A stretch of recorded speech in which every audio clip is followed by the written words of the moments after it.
হ্যাঁ চলো আমাদের সাথে চলো দীঘায়। বারাসাত থেকে শিয়ালদা চলে যাবো, দাঁড়িয়ে থাকবো না।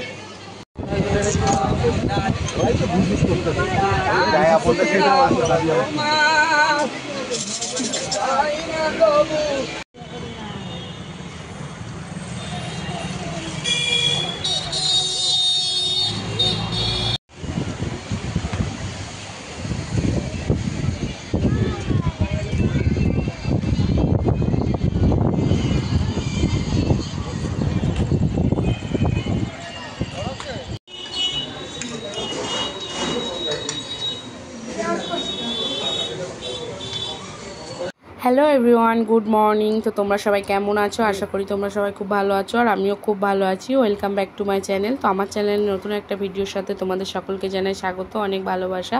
তো তোমাদের সকলকে সাথে নিয়ে কিন্তু আজকের ব্লগটা শুরু করতে চলেছি। তো আজ ফাইনালি আমরা দীঘাতে যাওয়ার জন্য রওনা দিয়েছি। তো দেখো পুরো রেডি হয়ে গেছি, সকালে সমস্ত কাজ বাজ করে স্নান টান করে ড্রেসপত্র করে নিয়েছি। আর এদিকে ব্যাগপত্র তো সব রাতেই গোছানো ছিল। এখন ওই হাত ব্যাগগুলো সকালবেলা মানে নিজেদের সামগ্রী যেগুলো লাগে সেগুলোই ছোটো ব্যাগ হাত ব্যাগে মানে ভরে নিয়েছি। তো নিয়ে দেখো আমি পুরো রেডি হয়ে গেছি। ওদিকে তোমাদের দাদাভাইও রেডি হয়ে গেছে।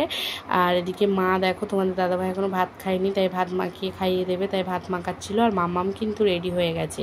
তো সকালে কিন্তু সেদিন বৃহস্পতিবার ছিল, তাই সকালবেলা কিন্তু ডাল রান্না হয়েছিল, আর হচ্ছে ডাল রান্না হয়েছিল, আর চিচিঙ্গা ভাজা হয়েছিল, আর আলু ভাতে দেওয়া হয়েছিল। এটাই রান্না করে গেছিলাম। তো আমরা কে কে যাচ্ছি তোমরা দেখতেই পাচ্ছ, মা, মাম্মাম, তোমাদের দাদাভাই আর আমি, আমরা চারজন আমাদের বাড়ি থেকে যাচ্ছি। বাবা যাচ্ছে না, মানে আমার শ্বশুরমশাই কিন্তু যাচ্ছেন না। আর হলো চলো রাস্তায় গিয়ে দেখাবো যে আর কে কে আমাদের সঙ্গে যাচ্ছে। তো আমরা বাড়ি থেকে একটা টোটো করে নিয়েছিলাম, যেহেতু দুটো তিনটে ব্যাগ ছিল তার জন্য। তো তোমাদের দাদাভাই দেখো বাজারে, মানে আমার শ্বশুরমশাইয়ের কাছে আমাদের সবজি মার্কেটে বাবার দোকানে গিয়ে চাবিটা দিয়ে আসলো, মানে ঘরের চাবিটা দিয়ে চলে এসছে। আর এখান থেকে কিছু ওষুধপত্র নিয়ে নিচ্ছে, মানে গ্যাসের, পেটে ব্যথার, মাথা ব্যথার, জ্বরের ওষুধ নিয়ে নিচ্ছে, যদি কোনো সমস্যা হয় না বেড়াতে গিয়ে তার জন্য। তো দেখো এখানে আমরা হচ্ছে মানে চলে এসেছি প্রায় হচ্ছে কি বলবো টাকি রোডে চলে এসেছি। আমরা হাসনাবাদ থেকে ট্রেনে উঠবো, তার জন্য এই যে গেট পড়ে গেছিলো ট্রেন যাওয়ার জন্য। তো হাসনাবাদ থেকেই আমরা কিন্তু ডাইরেক্ট হচ্ছে যাব বারাসাত পর্যন্ত। তো আমরা চলে এসেছি হাসনাবাদ, আমি, তোমাদের দাদাভাই, মাম্মাম আর মা। তো আমাদের কিন্তু দুটো বড় বড় ব্যাগ ছিল, আর হচ্ছে দুটো হাত ব্যাগ ছিল, মায়ের একটা আমার একটা। তো এই যে মাম্মামকে নিয়ে মা যাচ্ছে, তোমাদের দাদাভাই একটা ব্যাগ নিয়েছে, আর আমি একটা ব্যাগ নিয়েছি। তো চলো আর কে যাচ্ছে আমাদের সঙ্গে সেটা কিন্তু মানে স্টেশনে গিয়েই দেখাবো। তো এই যে আমাদের দিদিভাই, মানে আমার ননদ, তো এই দিদিভাই যাচ্ছে। আর এটা হচ্ছে আমার মাসি শাশুড়ির মেয়ে, এটাও একটা ননদ হয়, ও যাচ্ছে হচ্ছে বারাসাতে ডাক্তার দেখাতে। একসঙ্গে দেখা হয়ে গেল, সবাই একসঙ্গে যাচ্ছে। আর এই যে ভাগ্নি, তো দেখো এই যে এরা সবাই যাচ্ছে। এটা হচ্ছে দিদিভাই ননদের মেয়ে, আর ওটা তো পিঠা মানে আমার ভাগ্নি, আর ভাগনা আছে, আর জামাইবাবু আছে। চলো এখন আমরা ট্রেনে উঠে পড়েছি, আমরা এখন সিট নিয়ে বসে পড়বো। হাসনাবাদ থেকে একদম আমরা খুব সুন্দরভাবে সিট নিয়ে বসে কিন্তু বারাসাত গেছিলাম। তো যে সকাল টাইমে গেছিলাম, তো বেশ সিটও পেয়ে গেছিলাম, ট্রেনটা ফাঁকা ছিল, বেশ ভালোও লাগছিলো। তো সবাই সিট নিয়ে বসে পড়েছিলাম। তো দেখো এদিকে এই যে জানলার ধারে বসে পড়েছে ভাগনা, মানে আমার গোপাল ভাগনা, আর আমার মাম্মাম, তোমাদের দিদিভাই, আর হচ্ছে ভাগ্নিরা। তো তারপরে আমরা বারাসাত নেমে আবার হচ্ছে বারাসাত থেকে শিয়ালদার ট্রেনে উঠেছিলাম। তো শিয়ালদার ট্রেনে প্রথমে আমরা জায়গা পাইনি, দাঁড়িয়েই ছিলাম। তো সেখান থেকে পরে জায়গা পেয়ে গেছিলাম। তো শিয়ালদা স্টেশনে নেমে কিন্তু আমরা এখান দিয়ে হেঁটে গিয়ে বাসে উঠে যাব হারোয়া। তো চলো এখান থেকে হচ্ছে কিছু কেনাকাটা করছিল দিদিভাইরা, তো তার জন্যই দাঁড়িয়েছিলাম, মানে ওই যে বেল্ট, তারপরে হচ্ছে আরও প্রয়োজনীয় সামগ্রী কিছু কেনাকাটা করছিল, কিন্তু বেশ গরম লাগছিল। তো তারপরে আমরা হচ্ছে শিয়ালদা থেকে কিছুটা বাস স্ট্যান্ড পর্যন্ত হেঁটে এসে এখান থেকে চলে যাব হারোয়া স্টেশন। তো হারোয়া স্টেশনে যাওয়ার জন্য এই যে বাসে উঠে পড়েছি। আমরা কিন্তু সবাই সিট পেয়ে গেছিলাম, মোটামুটি বসেই ছিলাম, বেশিটা দূর না শিয়ালদা থেকে হারোয়া। তো গঙ্গার ঘাট পেরিয়েই তারপরে হচ্ছে শিয়ালদা স্টেশন। তো ইতিমধ্যে দেখো ওষুধ নিতে না নিতেই কিন্তু আমার মামামের শরীর খারাপ শুরু হয়ে গেছে। ওর গাটা বেশ গরম গরম, মানে মনে হচ্ছিল যেন জ্বর আসবে। তো দেখো আমরা হচ্ছে হারোয়া স্টেশনে বসে আছি, এখনও প্ল্যাটফর্মের টিকিট কাটতে গেছে তোমাদের দাদাভাই আর জামাইবাবু।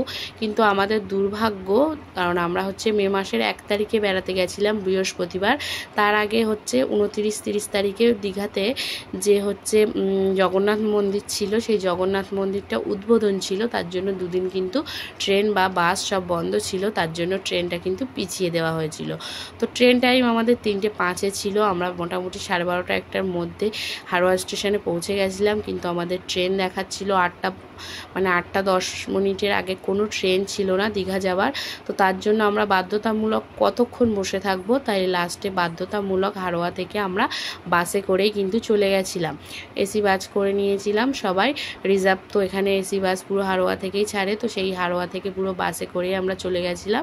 তার মধ্যে কিন্তু আমরা হোটেলে খাওয়া দাওয়া করেছিলাম, তো খাওয়া দাওয়া করার সময় আর ভিডিওটা করতে পারিনি। তো আমরা সবজি ভাত খেয়ে নিয়েছিলাম দুপুরবেলা, আর মা তো বৃহস্পতিবার পুরো আমাদের বাড়িতে কেমনভাবে বাচ্চা হয় তোমরা কিন্তু অবশ্যই জানো, তো তার জন্য মা কিন্তু কোনো কিছুই খায়নি, মা একটু পাউরুটি খেয়েছিল আর হচ্ছে কলা পাকা। তো এটাই খেয়ে কিন্তু বাসে করে আমরা রওনা দিয়েছিলাম। তো আমরা এখনও পর্যন্ত কিন্তু দীঘাতে এসে পৌঁছাইনি, সন্ধ্যা লেগে গেছিলো, আমরা প্রায় বাসে উঠেছিলাম 2টোর সময়, আর আমরা কিন্তু দীঘা মানে ওল্ড দীঘা, আমরা ওল্ড দীঘাতে এসেছিলাম, তো ওল্ড দীঘাতে এসে নেমেছিলাম তখন প্রায় 6:30-7টা বেজে গেছিলো। তো আমরা কিন্তু এই যে দীঘা মার্কেটে, মানে দীঘা পুরো প্রপার ওল্ড মার্কেটে নেমে গেছি। তো চলো আমরা এখন হোটেল বুক করব, তো তারপরে সব দেখাবো তোমাদেরকে। তো তারপর অনেক অবসান, মানে তোমাদের দাদাভাই আর জামাইবাবু দুজন মিলে গেছিলো হোটেল দেখতে। তো সেই সময় আমরা কি করব, আমরা একদম এই ওল্ড দীঘার বিচে চলে এসেছিলাম, এসে এখানে বসে একটু সমুদ্রের ঢেউ দেখলাম।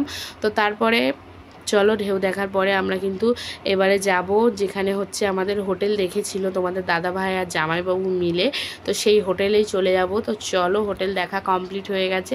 হোটেলের কিছু রুলস থাকে বা নিয়ম থাকে, তো সেই নিয়মগুলো পালন করে আমরা অনেকটা সময় পেরিয়ে এই যে হোটেলে চলে এসেছি। এখন এই হোটেলেই কিন্তু আমরা 2 দিন থাকবো। তো তার জন্য এই যে এখানে কথাবার্তা সমস্ত সব কিছু সেটেল আপ করে নিয়েছে। এখন চলো আমরা রুমে যাব। তো চলো তোমাদের রুমটা আমি ঘুরিয়ে দেখাই এখন। তো এই যে হচ্ছে আমাদের রুম, একটা এসি আছে। তো আমরা এসি মানে চালু করার জন্য, এসি মানে নন এসি নিয়েছিলাম, এসি রুম কিন্তু এসি চালাতে হয়নি। আর এই যে আমরা ব্যাগপত্র সব নিয়ে নিয়েছি। তো এই যে আমাদের রুমটা, ওদিকে আছে বাথরুম ওই যে দরজার ভিতরে, আর এদিকে এই যে গেট, আর এই যে এখানে আছে চার্জে মোবাইল চার্জ দেওয়ার জন্য একটা প্লাগ করা আছে।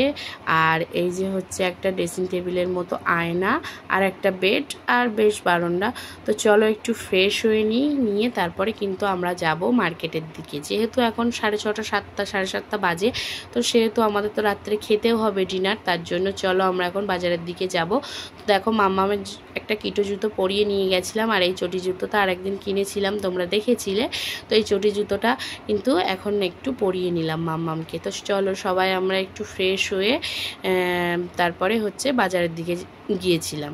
তো চলো এই যে দেখো পুরো বীজের পাশেই একটা ছোট্ট সুন্দর জায়গা, যেখানে ঘাস দিয়ে দেখো হাতি বানানো ছোট থেকে বড়, আর চারিদিকে কিন্তু খুব সুন্দর লাইটিং, দেখতে কিন্তু খুব ভালো লাগছিল। তো আমার বিয়ের পরে অনেক দিন পরে মানে এই যে আমি বেড়াতে গেলাম দীঘাতে, তো আমার বেশ ভালো লাগছিল, সবাই মিলে যেহেতু গেছিলাম সেহেতু খুবই ভালো লাগছিল।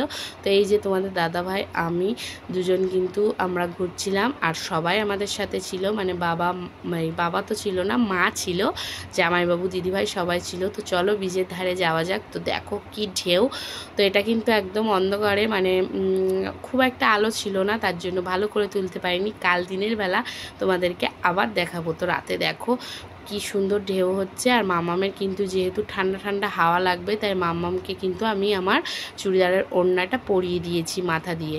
তো তারপরে বীজের ধারে একটু হাওয়া খাওয়ার পরে আমরা চলে এসেছিলাম হচ্ছে মার্কেটের মধ্যে। যেহেতু মা আজকে বৃহস্পতিবার, সেই সকালবেলা ভাত দুটো খেয়ে গেছে আর সারাদিন কিছু খাইনি, তাই মায়ের জন্য দেখছিলাম যে নিরামিষ হোটেল কোথায় আছে। আর মার্কেটটা কিন্তু মানে ওল্ড মার্কেটটা কিন্তু খুব বড়। নিউ দীঘার দিকে আমরা পরে বেড়াতে গেছিলাম, সেটা আমি তোমাদেরকে পরে দেখাচ্ছি। আর এটা হচ্ছে ওল্ড দীঘার, এখানে আমরা হোটেল বুক করেছিলাম। তো এখানে কিন্তু খুব বড় মার্কেট, খুব সুন্দর জায়গা, বেশ ভালো লাগছিল, চারিপাশে প্রচুর দোকান। তো চলে এসেছিলাম আমরা একটা ভক্তরাম হোটেলে, মানে এখানে পুরো নিরামিষ বৈষ্ণবদের জন্যই মনে হয় রান্না করা হয়। তো এখানে মা খেয়ে নেবে নিরামিষ ভাত, যেহেতু বৃহস্পতিবার ছিল তার জন্য। তারপরে আমরা আমিষ কিছু খাবো। তো চলো, এই যে দেখো ছবি তোলা হচ্ছিল এখানে, বেশ ভালো, মানে সবাই মিলে পোজ দিয়ে। তো মা আর মামামকে বসিয়ে দিয়েছি দুটো ভাত খাওয়ানোর জন্য, মামাম আমাদের সঙ্গেও খাবে। তো যদিও ঠাম্মির সঙ্গে কিছু খাই। তো চলো নিরামিষ আইটেমে কি কি দিয়েছিল তোমাদেরকে দেখাই। দিয়েছিল ভাত, ডাল, আলু ভাজা আর কুমড়োর তরকারি একটা, তারপরে দিয়েছিল সয়াবিনের তরকারি, তারপরে ছিল চাটনি, পাঁপড় আর একটা লেডিকেনি। তো এটাই ছিল নিরামিষ খাওয়া দাওয়া। তো নিরামিষ খাওয়া দাওয়ার পরে হাত মুখ ধুয়ে এই যে চলে এসেছিলাম। তো দেখো নিরামিষ হোটেলটার মধ্যে কত সুন্দর একটা মানে গোপাল ঠাকুরের মানে একটা কি বলবো, তুলসী মানে সিংহাসন। তো খুব সুন্দর করেই মানে ওখানে নিরামিষ খাওয়া দাওয়া দিয়েছিল। আর হোটেলের খাওয়া দাওয়া কেমন হয় সেটা তোমরা নিশ্চয়ই জানো, কিন্তু বেশ ভালো ছিল খাবার দাবারের টেস্ট বা স্বাদ খুব ভালো ছিল। তারপরে চলে এসেছিলাম আমরা একটা রেস্টুরেন্টে, মানে আমরা এখন খাওয়া দাওয়া করব। আমরা তো আর নিরামিষ খাই না, আমরা হচ্ছে আমিষ খাই, বাড়িতেই নিরামিষ খাই, মা যেহেতু বাঁচে তার জন্য। তো আমরা সবাই মিলে খেয়ে নিয়েছিলাম রাতে বিরিয়ানি। তো খাওয়া দাওয়ার পরে রুমে চলে এসেছিলাম, যেহেতু সারাদিনে খুবই ক্লান্তি ছিল তার জন্য। তো রুমে এসে এখন আমরা সবাই শুয়ে পড়বো। তো আজকের ভিডিওটা এই পর্যন্ত। কেমন লাগলে তোমরা অবশ্যই কিন্তু কমেন্টে জানিও, ভালো লাগলে চ্যানেলটিকে সাবস্ক্রাইব করে আমার পাশে থেকো।